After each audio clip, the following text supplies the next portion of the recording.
मंगलम भगवान वीरो मंगलम गौतमो गणी मंगलम कुंद कुंदार्यो जैन धर्मोस्तु मंगलम सर्वमंगलमांगल्यम सर्वकल्याणकारकम प्रधानं सर्वधर्माणां जैनं जयतु शासनं। नमः समय साराय स्वानुभूत्या चकासते चित्त स्वभावाय भावाय सर्वभावांतरचिदे। समय सारजी परमागम ग्रंथ के परिशिष्ट के रूप में स्यादवाद अधिकार है, उसके 14 भंगों में अपना 250 नंबर का कलश यानी तीसरा भंग, उस पर कलशामृत से अपनी थोड़ी चर्चा बाकी है। कल अपन ने कलश टीका से पांडे जी ने जो स्पष्टीकरण किया वो देखा था, और अब उसी पर जो गुरुदेव के मुख्य अंश हैं वो अपन देखते हैं। पेज नंबर 79 है कलशामृत में।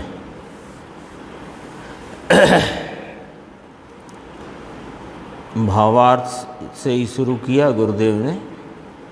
भावार्थ यानी कि जो भाव कहना है वह इस प्रकार से है कि कोई एकांतवादी एक ही पक्ष को मानने वाला यानी वास्तविक तत्व को नहीं समझने वाला मिथ्या दृष्टि जीव पर्याय मात्र को वस्तु मानता है। सिद्ध तो एक को करना है, एकत्व का बोल है ना, तो यह एकत्व का भंग कहो या एकत्व का बोल है, और इसमें एक को सिद्ध करना है। और यह जो एकांतवादी अज्ञानी एक ही पक्ष को मानने वाला पर्याय मात्र को वस्तु मानता है, तो भी ये पर्याय में अनेकपना जो है, यानी सिद्ध तो एक को करना है, तो भी ये पर्याय में अनेकपना जो है, सिद्ध तो एक को करना है माने वस्तु तो एक रूप से है, द्रव्यपने द्रव्य रूपता से वस्तु एक रूप है, और पर्याय में अनेकपना है, क्योंकि उसकी पर्याय में जो जानने का भाव परिणमित है, उस जानने के भाव में अनेकपना परिणमित है, यानी अनेकपना की विचित्रता उसमें झलक रही है।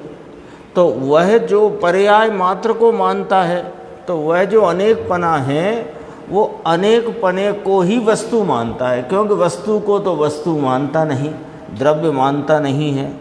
तो पर्याय में अनेकपना जो है, तो अनेकपने जानने की जो पर्याय है, यानी वस्तु की पर्याय ऐसी जो जानने की पर्याय, वस्तु आत्मा ज्ञान स्वरूपी एक, उसके जानने के परिणाम में विविधता का परिणमन, तो वह विविधता रूप जो परिणमन है, ऐसी पर्याय को वह एकांतवादी वस्तु मानता है। तो और वस्तु को नहीं मानता, लिखा ना उसमें देखो बोल्ड अक्षर, वस्तु मानता है वस्तु को नहीं मानता, यानी पर्याय मात्र में जो अनेकपना है उसको ही वह पूरी वस्तु मानता है, और जो एक रूपता से रही हुई वस्तु है उसका जो परिणाम में अनेक रूपता का भाव है, उस अनेक रूपता एक ही की है ऐसा नहीं मानता, वह अनेक रूपता को ही वस्तु मानता है, अनेक को मानता है, पर्याय में जो अनेकपना है इसको मानता है, किंतु वस्तु एक रूप से है इसको मानता नहीं। यह एक का नाम एकत्व का बोल है। इसके सामने यह अज्ञानी, यानी वस्तु तो यहाँ सिद्ध करना है इस बोल में एकत्व रूप, वस्तु द्रव्य स्वभाव से एकत्व रूप है, यह सिद्ध करना है, और वह द्रव्य स्वभाव को मानता नहीं, मात्र पर्याय को ही वस्तु मानता है। तो कहते हैं इसके सामने वह अनेक को ही मानता है, एक मानता नहीं, ऐसा पहले सिद्ध करेंगे। फिर एक मानने वाला स्यादवादी एक मानता है वस्तु को, और पर्याय का अनेकपना होते होने पर भी मैं वस्तु तरीके एक हूँ ऐसा मानता है, ये सिद्ध करेंगे। ये वाली बात इसमें 80 पेज पे अपन देखते हैं। अब एकदम नीचे की 4 पंक्ति, यहाँ पांडे जी ने जो स्पष्टीकरण किया तो उसमें ये बात कही, ये गंभीर है कि एक इन्वर्टेड कॉमा में लिखा है ना, एक, यानी एक को, एक ज्ञान को माने बिना अनेक ज्ञान ऐसा सदता नहीं है। यानी ज्ञान स्वरूपता वाली वस्तु एक रूप है, यह तो न स्वीकार करे, और पर्याय की अनेकता है, और सो ऐसे अनेक पना ही वस्तु का माने तो इसमें तो वस्तु सदेगी नहीं। तो एक ज्ञान को माने बिना अनेक ज्ञान ऐसा सिद्ध नहीं होता। किसका अनेक पना परिणमा है? यह अनेक पना जो परिणाम में है, क्योंकि पर्याय मात्र मानता है ना वस्तु, अज्ञानी पर्याय मात्र वस्तु मानता है। अब पर्याय मात्र मानता है तो पर्याय में जो अनेकपना परिणमा है, तो वह अनेकपना किसका परिणमा है? ना, एक मानता नहीं। तो उसके लिए यहाँ बात करते हैं कि एक को माने बिना अनेकपना भी तेरा सदेगा नहीं।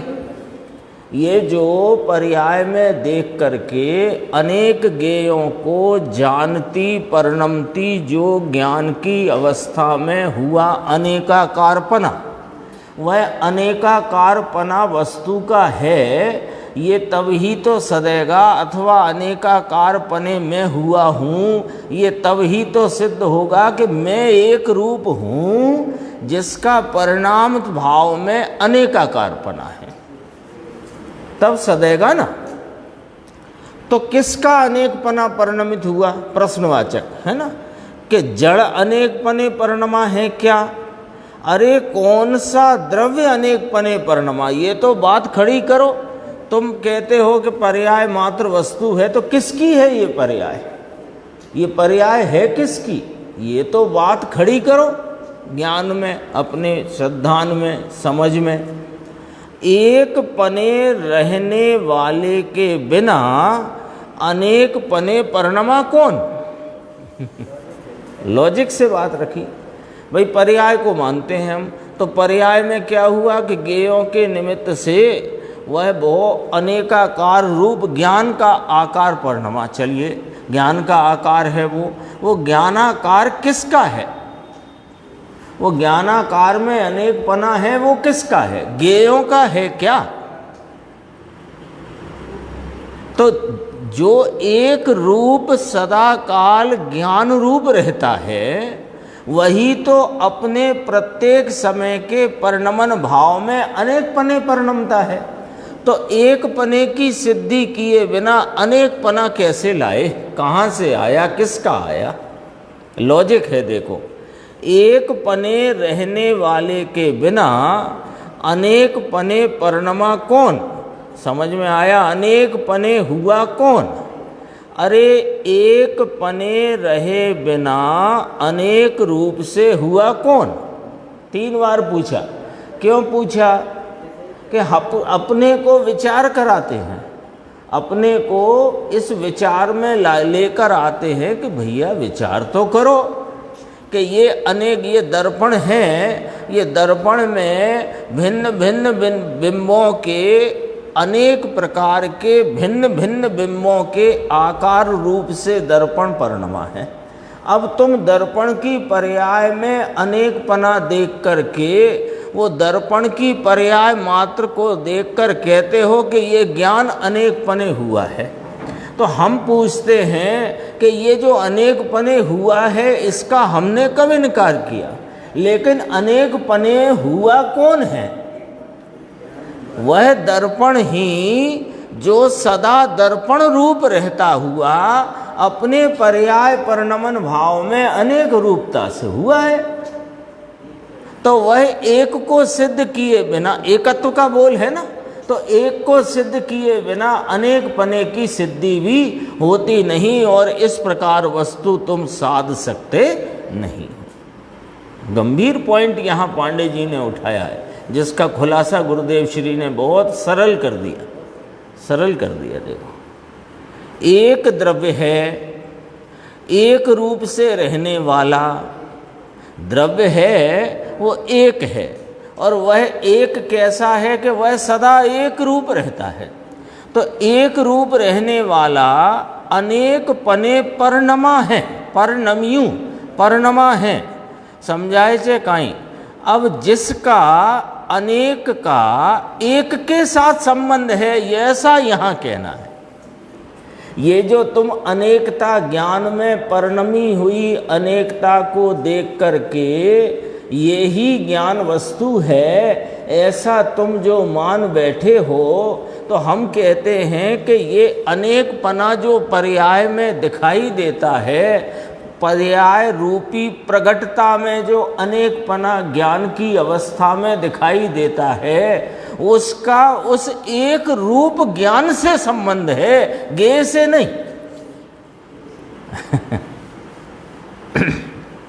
जिसका नाम अनेक का एक के साथ संबंध है, ऐसा कहना है। अनेक पने का पर्याय का परिणमन होता है, इसका संबंध एक द्रव्य के साथ है। किसके साथ है? अपने साथ। कितना स्पष्ट किया है ना। पॉइंट जो पांडे जी साहेब ने यहाँ इस कलश की व्याख्या करते हुए उसके खंडान्वय सहित अर्थ में पॉइंट उठाया, और उस पॉइंट का खुलासा पूज्य गुरुदेव श्री ने कितनी सरलता से यहाँ किया है ना। इसलिए ये चूंकि चौदाई भंग बहुत सूक्ष्म है, और अभी आगे कोई प्रवचन आएगा उसमें गुरुदेव श्री ने कहा कि रात्रि में बहुत चर्चा चली इस पर। शाम को चर्चा होती थी ना, कोई को नहीं समझ में आया हो दोनों सभाओं में से कहीं, तो वह पूछते थे। तो कहा बहुत चर्चा चली, फिर उन्होंने किसी सेठ का नाम पुकारा, कहा कि भैया ये बहुत बारीक बात है, और ये बारीक है तो इसको बारीकी से समझना जरूरी है। ऐसे छोड़ देना कि ये तो सूक्ष्म है, क्या करना, टालने जैसी नहीं है ना। क्यों टालने जैसी नहीं है? कि गलती चल रही है ना अनादि से। इस ज्ञान गे की इस निमित्त नैमित्तिक व्यवस्था में गे रूपता से रहा है, ज्ञान ज्ञान रूपता से रहा है। उस ज्ञान की ज्ञान रूपता का जो यथार्थ स्वरूप है, उसका जो यथार्थ सिस्टम है, उसका जो वास्तविक मैकेनिज्म है, वो यदि अपने ख्याल में नहीं आया तो कोई ना कोई एकांत रह गया, और एकांत रह गया माने अज्ञान रह गया, अज्ञान रह गया माने दृष्टि में मिथ्यात्व चल रहा है, यानी कि संसार का परिभ्रमण मिट नहीं सकता। मैं ज्ञायक हूँ, एक रूप हूँ, तो यहाँ तो ऐसा भी लिया कि जो एक रूपता को अकेले को माने वो भी अज्ञानी, और अनेक रूपता को माने वो भी अज्ञानी। वस्तु का अनेकांत स्वरूप स्यादवादमयी जिनवाणी से यथार्थ निर्णय में लेना पड़ेगा, उसके बिना काम नहीं चलेगा। इसलिए देखो कितने सरलता से यहाँ अपने सामने बात रखी कि इसका संबंध एक द्रव्य के साथ है। किसके साथ? अपने स्वयं के साथ, पर के साथ नहीं। पर जो टिकी हुई चीज है वो भी अपने से टिकी है। पर वस्तुएं जगत में अनंत पदार्थ हैं, वे उनकी सत्ता से, उनके गुण पर्याय स्वरूपता से वे रहे हुए हैं, तो वे टिके हुए हैं। इसलिए यहाँ उनके कारण से यहाँ परिणमन हुआ है, यानी ये सामने गे हैं तो यहाँ ज्ञान परिणमा है, ऐसा नहीं है। समझ में आया? पूछते हैं। फिर देखो आगे, इसलिए ज्ञान को एक मानकर अनेक मानना ये वस्तु का साधक है। ज्ञान वस्तु ज्ञायक भगवान, यह जो अनादि अनंत ज्ञान स्वरूपी आत्मा यानी कि मैं, ये कब सधेगा, ज्ञान में कब सिद्ध होएगा कि एक मान कर के अनेक मानना। एक छोड़कर अनेक मानने जाओगे तो ये अनेक पना किसका है? कौन इस अनेक पने में परिणमित हो गया? गे परिणमित हो गए या गे के कारण से परिणमन हो गया? तो गे वस्तु तो भिन्न है, वह तो तुमसे अतत स्वरूप है, पीछे का कलश आ चुका है। तो फिर कौन परिणमा है? तो कहते हैं देखो है ना, एक ज्ञान को माने बिना, यानी एक रूप से एक चीज का जो अंश है, लो ये अंश कहा। कौन सा अंश का? ध्रुव अंश। एक रूप रहता हुआ ध्रुव अंश और उसी का परिणमन अंश। उत्पाद व्यय द्रव्य युक्तम सत। उत्पाद व्यय माने पर्याय, द्रव्य माने द्रव्य, तो पर्याय अंश द्रव्य अंश युक्तम सत, तो दो अंश हुए ना, एक द्रव्य अंश एक पर्याय अंश। हुए कि ना हुए? ख्याल में आई बात? एक ही सत्ता है, आगे नीचे लेंगे बहुत अच्छे से लेंगे। एक सत्ता है ना, जो पंडित जी ने भी लिया था, अपन ने कल पढ़ा था, एक सत्ता। तो देखो एक रूप से एक चीज का जो अंश है, ये जो मैं आत्मा वस्तु जीव पदार्थ ज्ञान स्वरूपी मैं ज्ञायक, इसका एक अंश तो सदा काल ऐसे का ऐसा ही प्रत्येक पर्याय में ऐसा रहता है, और एक अंश पर्याय में परिणमता है। तो वो जो पर्याय में परिणमता अंश है उसका नाम पर्याय है, और प्रत्येक वर्तमान में जो एक रूपता से रहा है, तो वर्तमान कौन है कि पर्याय। उस पर्याय में जो एक रूपता से रहा है वो ध्रुव अंश है, द्रव्य अंश है, एक रूपता वाला एक भाव है। कोई प्रश्न हुआ था ऐसा कल कि पर्याय को लक्षण क्यों कहा? पर्याय को लक्षण क्यों कहा? पर्याय तो बदल जाती है। अरे पर्याय को लक्षण न कहा, पर्याय में जो पर्याय पने से रहित एक रूपता का भाव है उसे लक्षण कहा। जैसे कई बार चर्चा हो गई है, अपने अभी 5 वस्तुएं जानने का अपन परिणाम थोड़ा ख्याल में लेते हैं। वैसे तो अनादि अनंत चल ही रहा है, पर अपन अपनी समझ के लिए 5 वस्तुएं, एक ये जनवाणी, उछाव, टेबल, माइक और मैं, ये 5 वस्तुएं आपको क्रम से ज्ञान के एक एक समय होते परिणाम में जानने में आई है ना।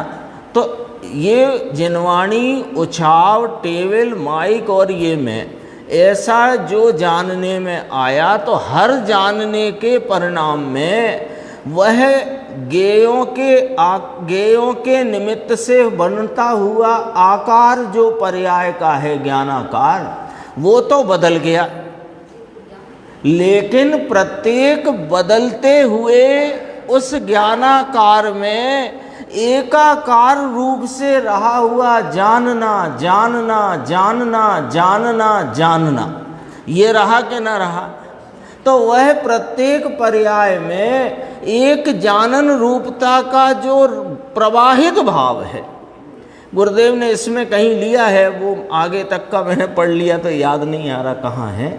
गुरुदेव ने कहा कारण शुद्ध पर्याय की चर्चा जिन शासन में आई, नियम सार में आई है, उसकी चर्चा करते हैं तो लोगों को थोड़ी तकलीफ होती है। बड़े बड़े विद्वान को भी वह बात पकड़ में नहीं आती।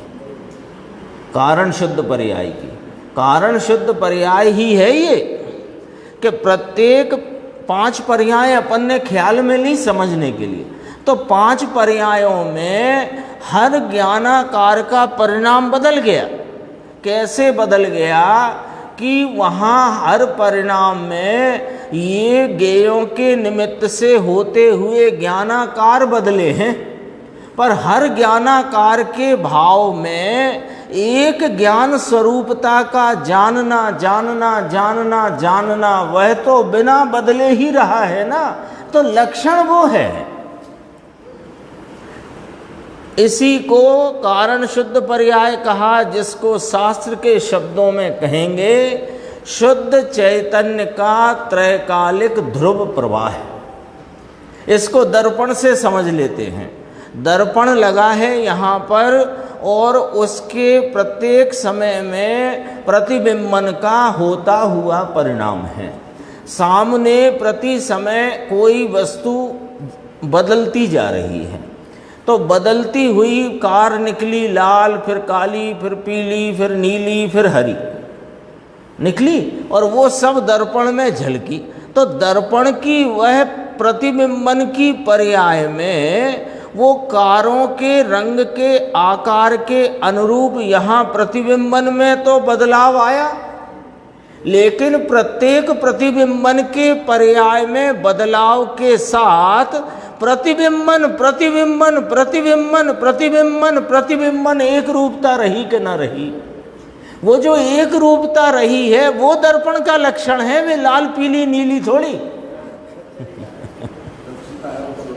हाँ, उसकी स्वच्छता में, स्वच्छता का परिणमन किस प्रकार का है कि स्वच्छता के परिणमन में प्रतिबिंबन प्रतिबिंबन प्रतिबिंबन प्रतिबिंबन।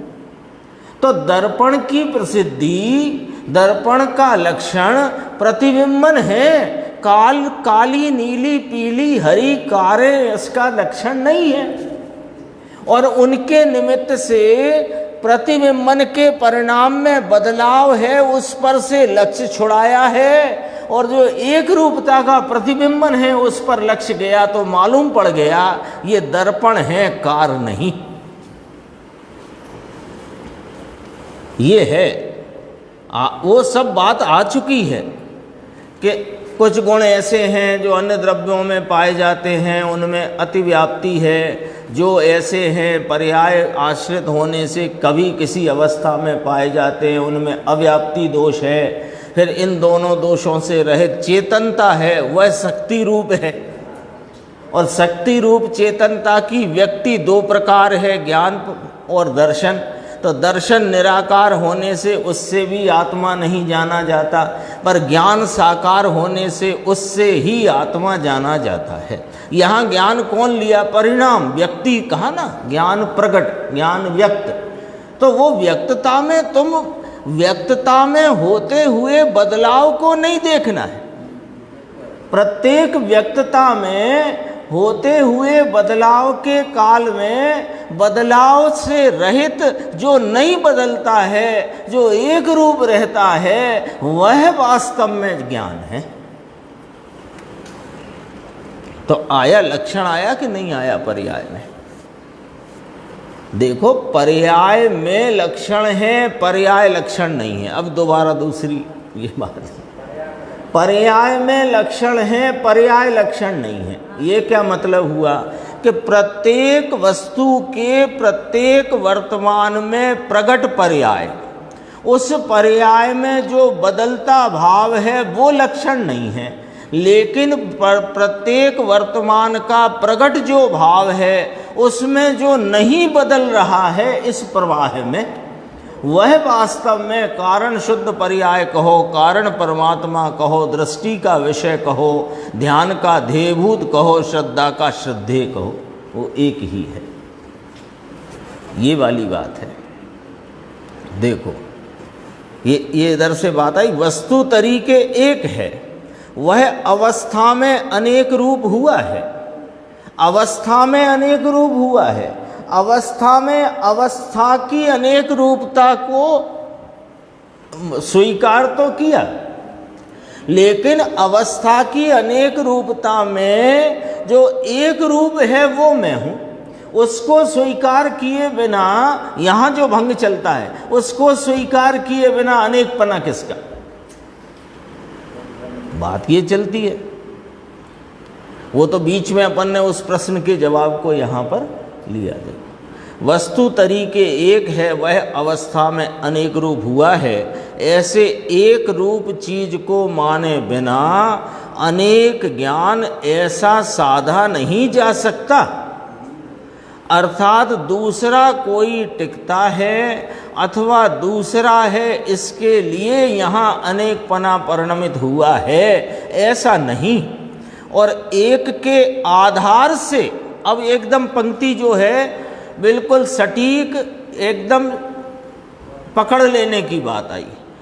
एक के आधार से अनेक पने परिणमी है पर्याय, सामने वाले निमित्त के आधार से नहीं। बोलो, एक ज्ञान स्वरूप, एक ज्ञायक भाव, वह एक जानने रूपता का अपना त्रकाली भाव, उस एक जानने रूपता का जो त्रकाली भाव है, उसके आधार से एक एक समय की होती अनेक पने परिणमती ज्ञान की अवस्था है। वह सामने जो ज्ञेय रूप निमित्त हैं, उनके आधार से, उनके आश्रय से ये नहीं परिणमी है। यह ज्ञान में वर्तती प्रवर्तित जो अनेक रूपता है, वो अनेक रूपता इस एक ज्ञायक भाव के आधार से है। ये एकत्व का बोल चलता है। यानी अज्ञानी का अज्ञान क्या है, वो कम पकड़ना, मतलब वो पकड़ करके जो वास्तविक स्यादवाददर्शी किस प्रकार वस्तु को जानता मानता और श्रद्धता है, अपने को तो वो पकड़ना है ना। लेकिन कितने तरह का अज्ञान है, वह बात कह करके ही तो उस स्यादवादी की बात सिद्ध करी है। देखो, अब 83 पेज पे अपन चलते हैं। एकदम नीचे की पंक्ति बोल्ड, 83 पेज। इतना ही मात्र ज्ञान है, ऐसी श्रद्धा करने से गल गया है वस्तु के साधने का सामर्थ्य जिसका, अज्ञानी का, एकांतवादी का। क्या गड़बड़ करी इसने कि बस वो जो पर्याय में दिखती हुई अनेक रूपता, अनेक भावता है, अनेकपना दिख रहा है ना पर्याय में, इतनी ही मात्र वस्तु है, इतना स्वीकार करके इसको वस्तु को साध सके, ये सामर्थ्य ही जिसकी गल गई है।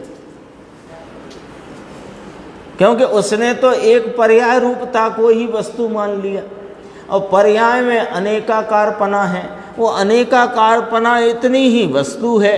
तो वस्तु तो वास्तव में द्रव पर्याय स्वरूप है, तो ये वस्तु को एक को माने बिना अनेकपना भी साधा नहीं जा सकता, और ये एक को मान नहीं रहा, इसलिए इसके वास्तव में वस्तु को साधने की सामर्थ्य इसकी गल गई है, मिट गई है, नष्ट हो गई।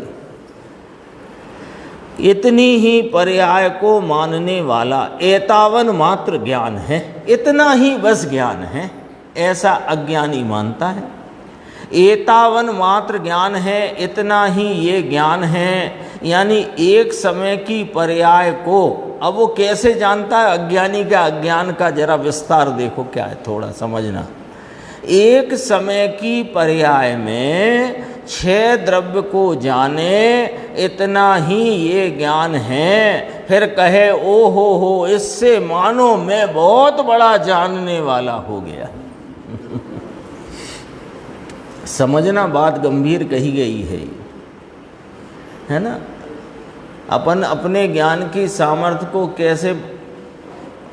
कैसे महिमा करते हैं कि एक समय की, एक ज्ञान की पर्याय में 3 काल 3 लोग जाने, ऐसी मेरी सामर्थ्य है, ऐसी तेरी सामर्थ्य है। यानी वह एक रूप रहे हुए ज्ञायक की सामर्थ्य है, तो पर्याय से तो उस सामर्थ्य का भाव बताया है, लेकिन तुम उस पर्याय की सामर्थ्य में ही यदि लौट गए, तुम उस पर्याय की सामर्थ्य में ही अपने को बड़ा मान बैठे, तो तुम्हारी तो सामर्थ्य इस वस्तु को अपने ज्ञान में साध सको वो ही चली गई,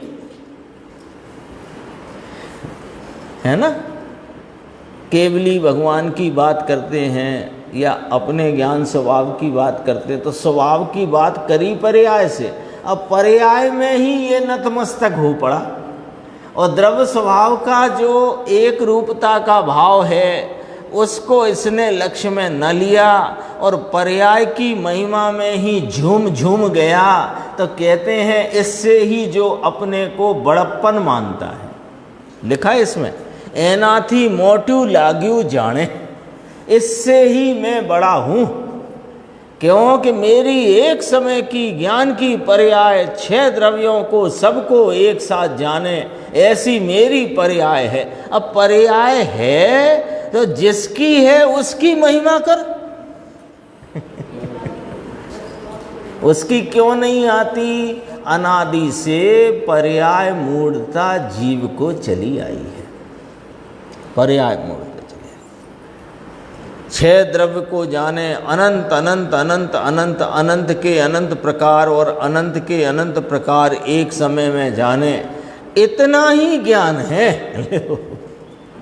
यानी जो पर्याय में अनंत अनंत अनंता अनंत ज्ञेय, उनके अनंत गुण, उनकी 3 काल की अनंती पर्यायें, इतना मैं सब जानता हूँ, जान सकता हूँ, इसमें तो पर्याय की सामर्थ्य में ही जो नतमस्तक या ढल गया उससे ही अपने को बड़ा मानता है, तो उसने तो ऐसी श्रद्धा करने पर गल गई है जिसकी वस्तु को साधने की सामर्थ्य। इतना एक समय की पर्याय से अनंत अनंत अनंत अनंत गुणे पूरे द्रव्य हैं, इनको सिद्ध करने की दृष्टि इसकी गल गई है, जल गई है, दृष्टि मिथ्या तो हो गई है, बहुत सूक्ष्म, लेकिन भाई समझ में आया। बोलो कभी विचार। हाँ, द्रवलिंगी भी पर्याय दृष्टि वाला ही है, द्रवलिंगी पर्याय दृष्टि वाला है। उसकी तो पर्याय दृष्टि की प्रमुखता इस प्रकार स्पष्ट होती है कि वह एक मोक्ष की पर्याय को साधने के लिए अनेक प्रकार के उपक्रम करता है, और जो मोक्ष जाने वाले संत आराधक हैं वे इस एक आत्मा को साधते आराधते हुए मोक्ष प्राप्त करते हैं। वो एक समय की मोक्ष, एक समय की दशा है ना, भले वो साधी अनंत रहती हो, पर एक समय वाली है ना मोक्ष की दशा, सिद्ध की दशा, तो वह उस दशा का दीवाना है, उस अवस्था ये चाहिए, तो वो अवस्था का दीवाना हुआ है, अवस्था के प्रति ही उसका सारा झुकाव चलता है। और जो भावलिंगी संत मुनि आराधक आत्मा के हैं, वे आत्मा को साधते, आत्मा को आराधते हुए उन्हें ये अवस्था प्रकट हो जाती है। वे इस अवस्था को साधने के लिए आराधना नहीं करते, वे आराधना करते हैं आत्मा की, तो वह तो सहज प्रकट हो जाती है। क्योंकि वह तो द्रव्य दृष्टिवंत है ना। देखो दृष्टि मिथ्या तो हो गई है, बहुत सूक्ष्म है, अधिकांश ऐसा ही है। हाँ, द्रव्य दृष्टि तो किसी को नहीं है, लेकिन यहाँ पर अज्ञान के संदर्भ में दोनों बातें सामने रखी कि कोई एक द्रव्य को ही मानता है, क्योंकि इस प्रकार के वेदांती आदि भी मिथ्या दृष्टि हैं जो एक ही द्रव्य को मानते हैं और पर्याय में होती अनेक रूपता को स्वीकार ही नहीं करते। तो उनके लक्ष्य से भी उस मिथ्या, क्योंकि हो सकता है कि हम नाम जैन रखते हैं, वीतरागी संतों की, वीतरागी भगवंतों की शरण में हैं, लेकिन हमारे भी अंदर वेदांत चल रहा हो, सा हाँ, पर्याय दृष्टि ही कहा जाएगा उसे, दृष्टि की अपेक्षा पर्याय दृष्टि है। पर्याय दृष्टि क्यों कहा जाएगा? क्योंकि जिनागम में यह लेख है कि जो मिथ्या दृष्टि है वो पर्याय दृष्टि है और जो सम्यक दृष्टि है वो द्रव्य दृष्टि है। ये तो सीधा सीधा एक फार्मूला है। लेकिन कोई पर्याय को नहीं मानता और द्रव्य को मानता है, इससे वो द्रव्य दृष्टि हो गया, ऐसा नहीं है। वो भी पर्याय दृष्टि रूप ही मिथ्या दृष्टि ही है। वास्तव में वह पर्याय के स्वरूप को भी नहीं जानता, द्रव्य के स्वरूप को भी नहीं जानता। अगला बोल वही आने वाला है जो 251 नंबर कलश आएगा। 87 पेज पे चलते हैं, थोड़ी गंभीर चर्चा है। भावार्थ की बात यहाँ ली है 87। बीच बीच में भावार्थ लेते ना पंडित जी, राजमल जी साहब, उसमें भावार्थ आया बीच में। देखो, भावार्थ इस प्रकार है कि ज्ञान का स्वभाव है। क्या ये पर्याय की बात है? क्या ज्ञान का क्या स्वभाव है कि समस्त ज्ञेय को जानते ज्ञेय के आकार रूप से परिणमना, ऐसा ज्ञान का स्वभाव है। दर्पण का अपनी स्वच्छता रूप एक भाव से रहे दर्पण का ऐसा ही स्वभाव है कि वह प्रत्येक समय की अपने स्वच्छता के परिणमन में जो वस्तुएं हैं उनके प्रतिबिंबन रूप परिणमे, तो प्रतिबिंबों के यानी बिंबों के आकार रूप से वह स्वच्छता के परिणमन में अनेक प्रकारता होए, ऐसा दर्पण का स्वभाव है। आया ना ख्याल में? दर्पण से अपने को थोड़ी सरलता पड़ जाती है। हाँ, कठिन पड़ता हो तो दर्पण कल से बंद कर देंगे। मुझे लगता है कि सरल हो जाएगा, इसलिए बात करते हैं। हाँ, ज्ञान दर्पण, ज्ञान को बस ज्ञान और दर्पण में एक फर्क ये है, ज्ञान स्वयं संवेद्यमान है, दर्पण नहीं, बस इतना एक फर्क है। ज्ञान कैसा है कि ज्ञान को स्वयं यह ज्ञान ही उस ज्ञान को जान सके, ऐसा ये ज्ञान है। दर्पण ऐसा है कि उसे अन्य ज्ञान जान सके, ये फर्क है। बाकी उस पर वो अपनी देखी भाली समझी हुई चीज़ है, तो उधर से अपने को समझ में आना आसान हो जाता है। समस्त ज्ञेय को जानते ज्ञेय के आकार रूप से परिणमना, ये ज्ञान का स्वभाव है। ज्ञेय के आकार रूप से परिणमना, ये स्वयं इस रीति से परिणमे, ये ज्ञायक वस्तु ज्ञान स्वभावी स्वयं इस रीति से परिणमे। कैसी रीति से? कि जैसा वहाँ है, जैसा ज्ञेयों का उनका आकार है, वैसे ही आकार के अनुरूप अपनी सामर्थ्य से, अपने स्वभाव से, अपनी शक्ति से, अपनी योग्यता से आप ही उस रूप परिणमे, ऐसा स्वभाव है। उनसे नहीं, उनसे नहीं। जैसा वहाँ है उस रीति से। अब देखो गुरुदेव ने कितना स्पष्ट किया, स्वयं से स्वयं में, स्वयं से है वह परिणमन।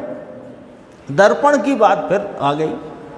जो कुछ भी यहाँ लाल पीला नीला हरा लंबा चौड़ा कचरा अग्नि जल जो दिखता है, वो जो दिख रहा है वो उनके कारण यहाँ नहीं दिख रहा, ये पहले समझ लो।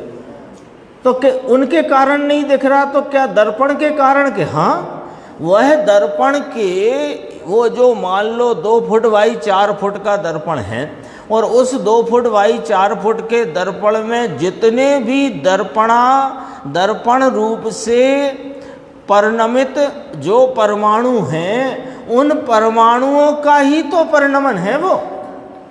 तो वो परमाणु, ये जहाँ दिख रहा है ना आपको, वहाँ से वृक्ष यहाँ दिख रहा है दर्पण में, तो दर्पण में जो वृक्ष दिख रहा है वो वृक्ष का परिणमन है कि दर्पण का परिणमन है?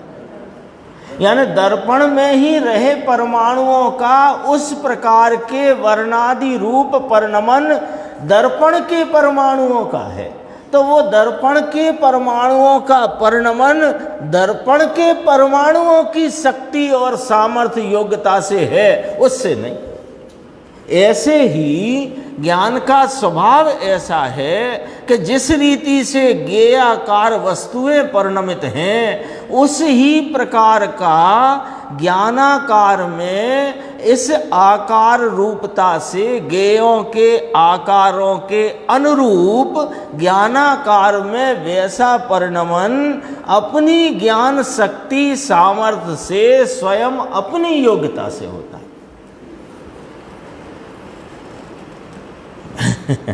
ते रीते पोता थी पोतामा गेयाकार रूपे परिणमे छे। ओ हो समझाणु काई। कोई एकांतवादी वस्तु को इतनी ही मात्र जानता हुआ, ले कोई एकांत मानने वाला यानी अकेली पर्याय को ही मानने वाला एक क्षणिक अवस्था इस आई फिर क्षणिक अवस्था बौद्ध की तो इतनी भी नहीं मानता।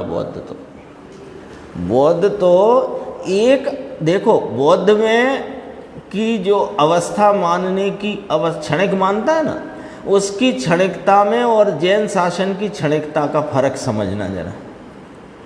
ये अपनी क्षणिकता उत्पाद व्यरूप है। व्ययपूर्वक उत्पाद कहा ना, तो व्ययपूर्वक उत्पाद कहा माने पूर्व में कोई पर्याय थी उसका व्यय हुआ और नवीन पर्याय का उत्पाद हुआ। ये अपने में अपनी जैन शासन में वस्तु का क्षणिक भाव इस प्रकार है, और वह क्षणिक भाव त्रिकालिक टंकोत्कीर्ण एक रूपता के आश्रय से उत्पन्न होता है जो ध्रुव रहता है। ये तो पूरी बात हो गई। पर यहाँ की क्षणिकता में भी क्षणिक अवस्था के बाद क्षणिक अवस्था, तो वह क्षणिक के बाद क्षणिक है ऐसी मानते हैं जैन शासन में। बौद्ध तो ऐसी माने कि बस एक क्षणिक अवस्था है, दूसरी कहाँ है क्या है कुछ नहीं, कोई हिसाब नहीं है उनके पास। उत्पाद वे नहीं मानते, एक उत्पाद जो वर्तमान है बस इतना ही है, फिर जो कुछ है वो दूसरा, ये पूरा सब कुछ दूसरा है। हाँ, दूसरा क्षणिक है, वो तो समय के प्रवाह में तो वस्तु का परिणमन है। अब वस्तु के परिणमन को उत्पाद व रूप मानता नहीं और ध्रुव वस्तु को मानते नहीं, तो अब वो जो कुछ भी है ये एक, और अगला जो कुछ है वो अन्य, फिर अगला जो कुछ है वो अन्य, फिर अगला जो कुछ है वो अन्य, ऐसे करके अनंते काल सापेक्ष अनंते पदार्थ मानते हैं। काल की सापेक्षता में अनंते पदार्थ मानते हैं बौद्ध, और जैन शासन त्रिकाल रहे हुए अनंते पदार्थों में काल सापेक्ष उत्पाद व रूप परिणाम मानते हैं।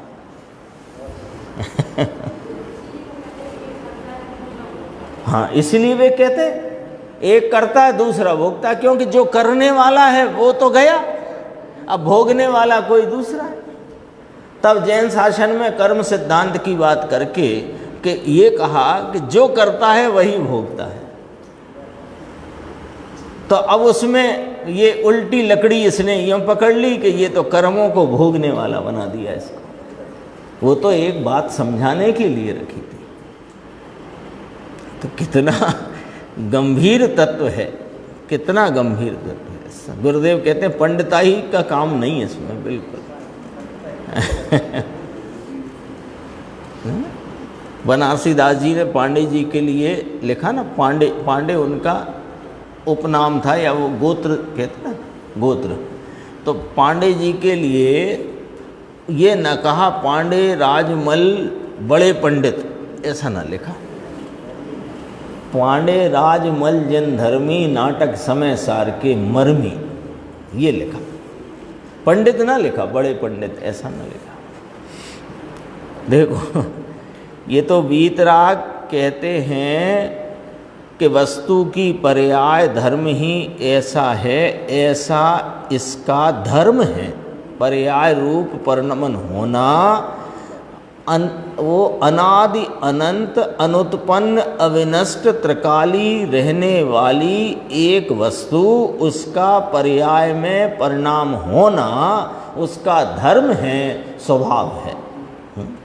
एक समय में तीन काल तीन लोक के गे पने परिणम जाए ऐसी जानना, परिणमे जानती हुई, ऐसा एक समय का इस अनादि अनंत ज्ञायक का धर्म है। उसे नहीं भूलना एक को, ऐसा जानना, इस रीति से श्रद्धना, इस रीति से ऐसा कि एक समय का ये पर्याय धर्म है। समझ में आया? बीच की पंक्तियां छोड़कर नीचे आना। देखो जो नीचे का पैराग्राफ है ना बोल्ड अक्षर, उसके बोल्ड भी भले छोड़ के यहाँ से देखते हैं अपन। एक सत्ता के दो अंश हैं। अब ये समझना बात को अच्छे से, ये समझ में आना बहुत जरूरी है। एक सत्ता के दो अंश हैं, एक ही पर्याय अंश ही एक सत्ता का है ऐसा नहीं। क्या कहा गुरुदेव? कहते हैं क्या कहा? भगवान आत्मा एक सत्ता, असंख्य प्रदेशी एक सत्ता। ये सत्ता के दो अंश हैं, द्रव्य और पर्याय रूप, ऐसे दो अंश। तो उनको मानता है कौन? अनेकांतविद ज्ञानम एकम पश्यति। ऊपर आया था ना, उसी का खुलासा चलता है। द्रव्य और पर्याय रूप मानता है, यानी एक सत्ता ज्ञायक सत्ता, असंख्यात प्रदेश विस्तार वाली ज्ञायक एक सत्ता, उसके एक द्रव्य अंश और एक पर्याय अंश, ऐसे मानता है कौन? स्यादवाददर्शी अनेकांतविद। विद माने जानने वाला। ये फिर दूसरी सत्ता की अपेक्षा से नहीं, ऐसा कहना है यहाँ। तो समझ में आया? ऊपर आया ना, ये दूसरी सत्ता यानी ज्ञेय की सत्ता। ये ज्ञेय की सत्ता से मेरे पर्याय अंश में कुछ नहीं होता। एक द्रव्य रूपी अंश, वह सदा काल एक रूप रहने वाला, उसके ही आश्रय से प्रति समय उत्पन्न होता जो परिणाम है, वह उसका अपने आश्रय से उत्पन्न हुआ अपना परिणाम है, उसको ज्ञेय वस्तुओं की अपेक्षा नहीं। जैसे अभी अपन ने दर्पण के बारे में से समझा था कि यहाँ जो वृक्ष के आकार रूप दर्पण के परमाणुओं का परिणमन है, वह उनकी परमाणु जो द्रव्य सत्ता, उसका ही परिणाम सत्ता रूपता से वह एक पर्याय अंश में हरे पीले रूपता का परिणमन है। उस परिणमन को दर्पण में वृक्षाकार रूप प्रतिबिंब के परिणमन को सामने रहे वृक्ष की अपेक्षा नहीं है। ऐसे ज्ञान की, जैसे केवल ज्ञानी को ले लो, उनके केवल ज्ञान में तीन लोक तीन काल सब कुछ युगपत जानने में आया एक समय के परिणाम में। वह उनकी सामर्थ्य का, उस समय की योग्यता रूप पूर्ण विकास का परिणाम स्वतः स्वयं अपने से हुआ है। तीन लोक की अपेक्षा उनको नहीं। ऐसे ही हर एक के ज्ञान की बात है। केवल ज्ञान में अपन ने घटा के देख लिया। एक सत्ता के दो भाग और समझाते हैं, ये थोड़ा समझने वाला विषय है। एक सत्ता के दो भाग, एक कायम रहने वाला एक रूप और एक पर्याय पने अनेक पने अनंत द्रव्य को जानने रूप से परिणमा हुआ अनेक। एक ज्ञायक सत्ता, उसके दो भाग, एक कायम रहने वाला एक रूप भाव। तो यहाँ ज्ञान की मुख्यता से कथन है। तो एक कायम रहने वाला एक रूप जानन जानन जानन जानन जानन जानन जानन जानन पने का एक रूपता का प्रवाह है, और पर्याय माने बदलते भाव में अनेक रूपता से परिणमित वह ज्ञान का परिणाम अनंत द्रव्यों को जानने रूप से परिणमा हुआ, अनेक भाव रूपता से परिणमा। तो एक सत्ता के दो भाव नक्की कराए, एक और अनेक। एकत्व अनेकत्व का ये है ना बात, इसलिए एक सत्ता का एक रूप, तो एक सत्ता के दो रूप जानना, एक सत्ता के दो रूप, एक एक रूप और एक अंश अनेक रूप। एक सत्ता के दो रूप समझ में आया, एक ही होने पने के दो भाग। अनेकांत विद यानी अनेक अर्थात दो आदि धर्म को जानने वाला। अनेकांत कहा ना, अनेक माने एक नहीं, अनेक का सीधा अर्थ लगाओ, एक नहीं, द्रव्य पर्याय दो रूपता को जो स्वीकार करता है, जानता है, उसको मानता है, वो अनेकांत विद है। अर्थात एक सत्ता को द्रव्य रूप पर्याय रूप मानता है। सत्ता एक, उसकी द्रव्य रूपता और पर्याय रूपता दोनों को स्वीकार करता है, ऐसा अनेकांत कहा। अनेक अंत नाम धर्म, धर्म यानी अनेक, लेकिन दो लेना। एक सत्ता के दो धर्म मानने वाला, एक ही सत्ता का द्रव्य धर्म और एक ही सत्ता का पर्याय धर्म। ये बहुत गंभीर है, ये पॉइंट पकड़ना। ऐसे दो हैं, और दो हैं सो दो हैं, दो हैं सो एक हो गया, यूं नहीं। एक के ही दो हैं और जो वे दो हैं वे दो ही हैं। समझ में आई बात क्या कहना चाहते हैं? कि पर्याय बिना का है क्या द्रव्य? अरे किसने कहा पर्याय बिना का है? तो पर्याय बिना का नहीं है, लेकिन पर्याय रूप नहीं है। तो द्रव्य पर्याय स्वरूप जो द्रव्य है, द्रव्य पर्याय स्वरूप जो द्रव्य है, उस द्रव्य में दो भाव, एक द्रव्य रूपता का, एक पर्याय रूपता का। तो वे दो है ना, तो दो के एक कैसे कर दोगे आप? सत्ता एक, एक सत्ता के दो भाव, वो दो भाव को दो रखो, पर्याय को पर्याय रखो, द्रव्य को द्रव्य रखो, फिर पर्याय पर से लक्ष्य छोड़ो और द्रव्य को लक्ष्य में लो। तो जो लक्ष्य में लेने वाला द्रव्य है वो पर्याय बिना का ही है। जो द्रव्य दृष्टि में लेने लायक है, आश्रय भूत, आलम्बन भूत, लक्ष्य में लेने लायक, वह द्रव्य तो पर्याय बिना का ही है। तो वो द्रव्य पर्याय बिना का जो द्रव्य है, वो एक द्रव्य रूप सत्ता के दो अंशों में एक अंश है, जो पर्याय अंश रूप नहीं है। कितनी स्पष्टता है, कितना गंभीर है। देखो, प्रयोजन तो नहीं सदेगा ना। प्रयोजन एक द्रव्य या एक पर्याय रूप वस्तु कोई मानोगे तो भी नहीं सदेगा, और द्रव्य पर्याय स्वरूप वस्तु जानकर उसमें से एक द्रव्य स्वभाव को ही लक्ष्य में नहीं लोगे तो भी नहीं सदेगा। तब वो लालचंद भाई का बोल आता है ना कि प्रमाण से बाहर जाना नहीं और प्रमाण में अटकना नहीं। यहाँ वही लगा दो कि ज्ञान की पर्याय और ज्ञान स्वरूपी एक रूप रहा हुआ द्रव्य ये प्रमाण का है, और जो ज्ञेय हैं वे प्रमाण के बाहर हैं। तो प्रमाण के बाहर जाना नहीं और प्रमाण में अटकना नहीं। यानी मैं द्रव्य पर्याय स्वरूप हूँ, द्रव्य पर्याय स्वरूप हूँ, तो वो पर्याय के लोभ में वो पर्याय दृष्टि छूटती नहीं। तो ये पर्याय बदलता हुआ भाव है, वो लक्ष्य में लेने लायक नहीं, उससे आत्मा अनुभव में आता नहीं।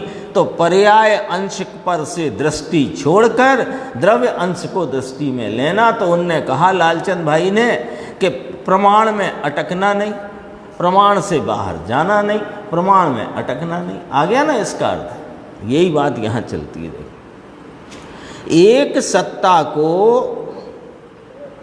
द्रव्य पर्याय रूप मानते हैं ऐसा सम्यक दृष्टि जीव। ज्ञानम एकम पश्यति, ज्ञान वस्तु यद्यपि कि पर्याय रूप से अनेक है, अवस्था में विश्व का जो स्वरूप है यानी 6 द्रव्य रूप है ना, तो उस रूप से पर्याय परिणमी हुई भासित होती है, यानी अनेक पने परिणमी हुई पर्याय भासित होती है, तो भी वह अनेक है, तो भी द्रव्य रूप से ज्ञानम एकम पश्यति, उसको एक रूप से अनुभव करते हैं।